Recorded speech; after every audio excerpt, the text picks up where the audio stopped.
Hello everybody. Thank you for being here. My name is Araceli Salas and we are very happy to be here with you all. Thank you for attending this presentation. And I'm going to introduce my student, Blanca Yael Cardona. She's going to talk about her master's thesis project.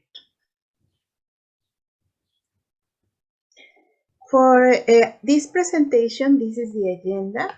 Yes, the introduction. Then she's going to talk about the literature review, the methodology, results analysis, discussion, and conclusions. We will be ready for your questions and your answers. Please, Blanca, take. Thank you. All right. Recent research has proved the importance of developing students' multiliteracies through digital multimodal composing practices. All the various studies have been carried out internationally to examine multiliteracies and digital multimodal text production in the English as a foreign language classroom. Few studies have been conducted locally. Since this study is different in research methods and settings, it aims to fill the gap by exploring EFL students' compositions of digital multimodal text and analyzing the semiotic resources they used to convey meaning in their videos. Additionally, the research seeks to examine students' perceptions of digital multimodal composing in order to determine the impact of video production on their language learning process engagement. Currently, the COVID-19 pandemic has led to a rapid spread and development of digital technology and an inevitable increase of digital multimodal text production in the EFL classroom.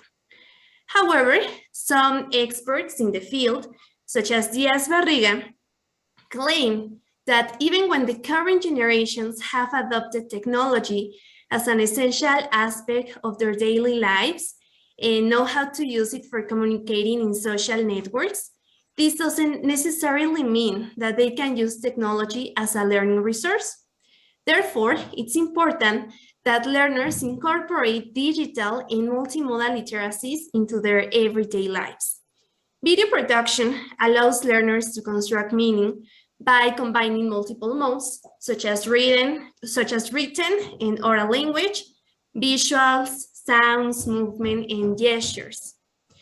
So it's important to incorporate these pedagogies, multimodal literacies, in order to prepare today's students to succeed in their in the 21st century education. This study is guided by 4 research questions. The first one, what semiotic resources did the participants use in the digital multimodal text production? How did the different semiotic resources used in the videos created by participants convey meanings? What are the benefits of implementing digital multimodal text production in public high school students? And the last research question, what are the public high school learners' perceptions of implementing multimodal videos in the second language classroom? Now, let's move on to the next section, which is the literature review. Multimodality, multimodal literacy, semiotic resources, digital multimodal composing, or DMC, and the grammar of visual design are key concepts of this research. Now, let's move on to the next part, which is the research methodology. The current study adopted qualitative action research as its methodological framework. According to chemist and Robert McTaggart, action research follows a spiral cycle consisting of 4 stages: planning, acting, observing, and reflecting. The first stage of this research consisted in identifying and limiting the problem. There was the need to involve the students and get them engaged in their learning process. Therefore, we decided to gather information about this issue and reviewed related literature in order to develop an action plan. In the second stage, we implemented the production of videos to involve students in the creation of multimodal content and at the same time got them engaged in the learning process. After the implementation, the data were collected, organized, and then analyzed. Based on the data analysis, we determined whether the intervention resulted in the intended improvement and identified the problems that arose during the implementation. This study was conducted in a public high school, Centro de Estudios Tecnológicos, Industriales y de Servicios número 17, located in San Martín Texmelucan, Puebla. The participants were 20 students enrolled in the 5th semester who were taking English classes 5 hours per week at the moment of the study. Overall, the participants' age range was 17 to 18 years old, and they had an A2 English level. At the end of implementation, an online focus group discussion and questionnaires were conducted to gather information about the students' perceptions, opinions, and experiences toward the creation of multimodal content in their English classes. Moreover, students' perceptions and opinions contributed to the last stage of the action research, the evaluation and reflection. From September 2020 until February 2021, learners made 3 videos. The purpose of the implementation was to expose learners to a multimodal environment and getting them involved in their learning process, by having direct and active participation. In the following chart, you can observe a brief description of the 3 digital multimodal tasks. In the first project, students created digital storytelling about their past. In the second project, students performed a role play called A Visit to the Doctor. They made a video in which they had to act out a medical consultation. And in the last project, students made a video commercial to present their proposals of what they would do if they were elected president of their country.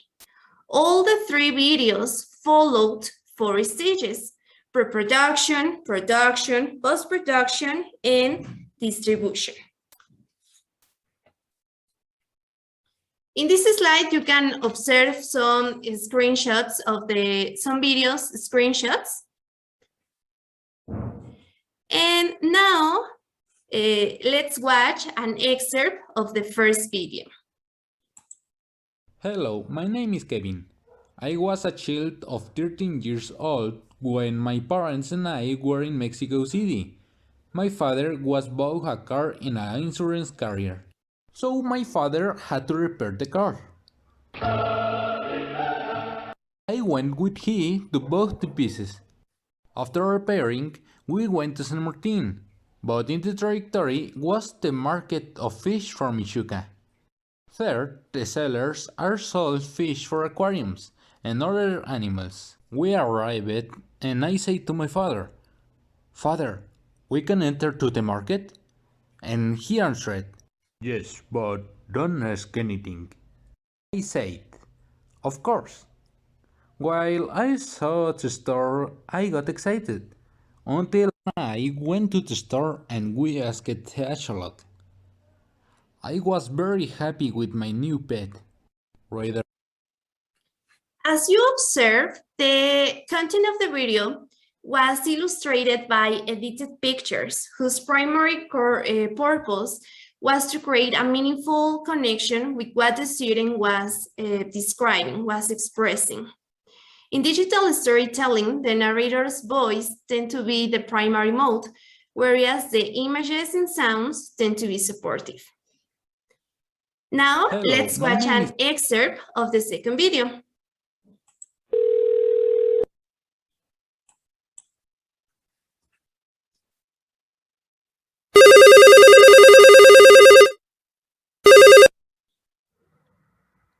Good morning. Hello. Good morning, doctor. How are you? I feel terrible.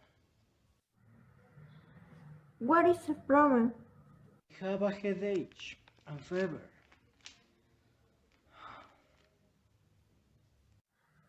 How long have you these symptoms? 4 days. You should take tablets every 8 hours for 3 days. In this second video, the girl was wearing a white lab coat, which is the most salient element of a doctor. Due to her facial expressions, we can infer that she was paying attention to what her patient was saying, and she was also really interested in her patient's health. Regarding the second participant, the one who played the role of a patient, we can notice that he painted the top of his nose with color red to emphasize his physical discomfort and make his symptoms more real. Finally, let's watch an excerpt of the third video.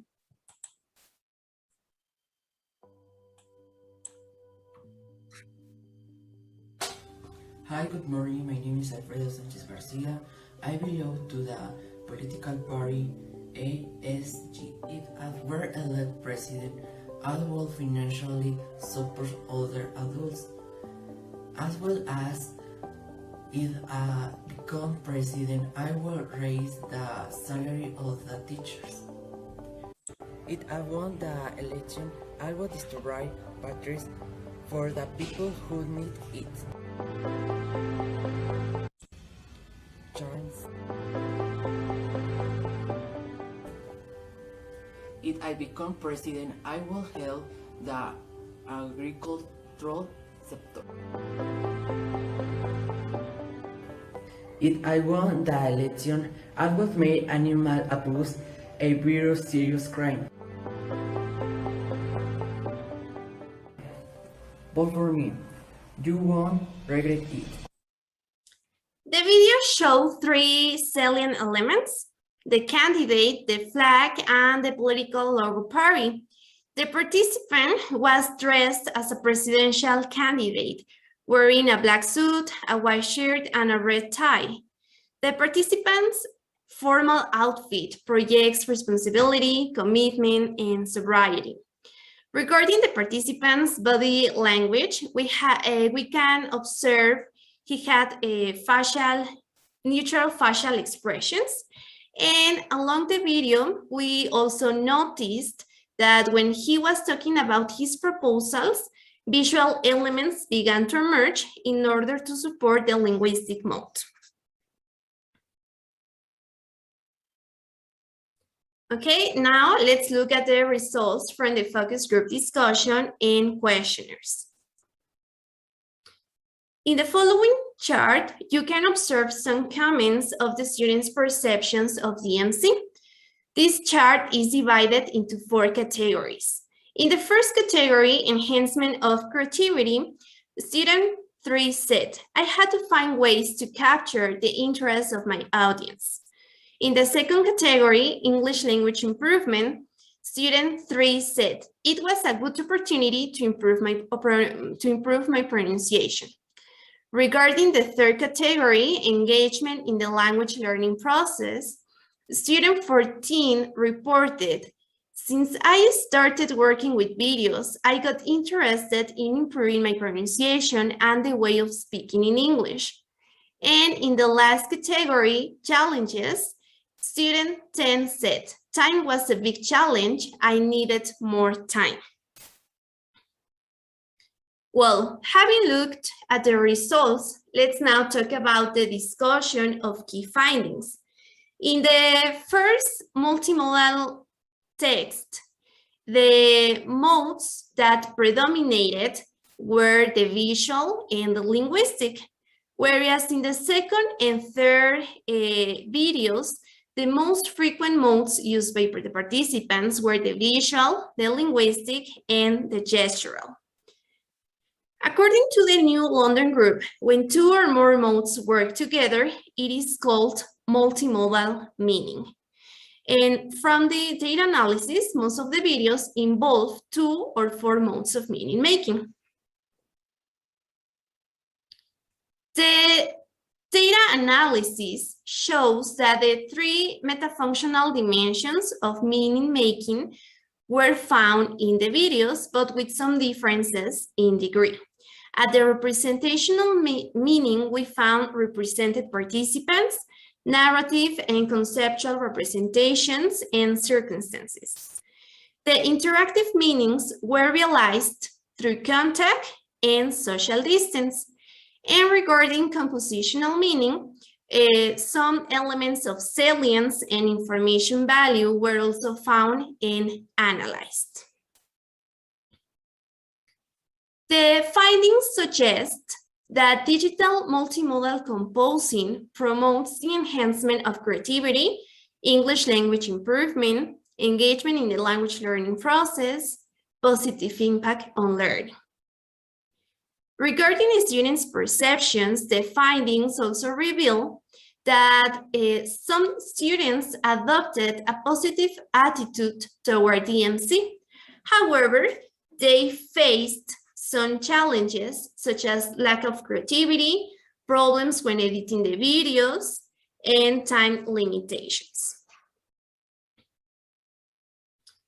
In conclusion, today's learners must acquire new literacies in digital technologies to develop the 21st century skills required to succeed. Therefore, the current research promotes multimodal learning experiences to enhance learners' multiliteracies without being restricted to one design mode. Here we can observe some references. And we have now come to the end of our presentation. Thank you so much for your attention. If you have any question, we'll be glad to answer. Thank you. Thank you to the audience, and thank you, Blanca. We are ready to answer your questions. Thank you.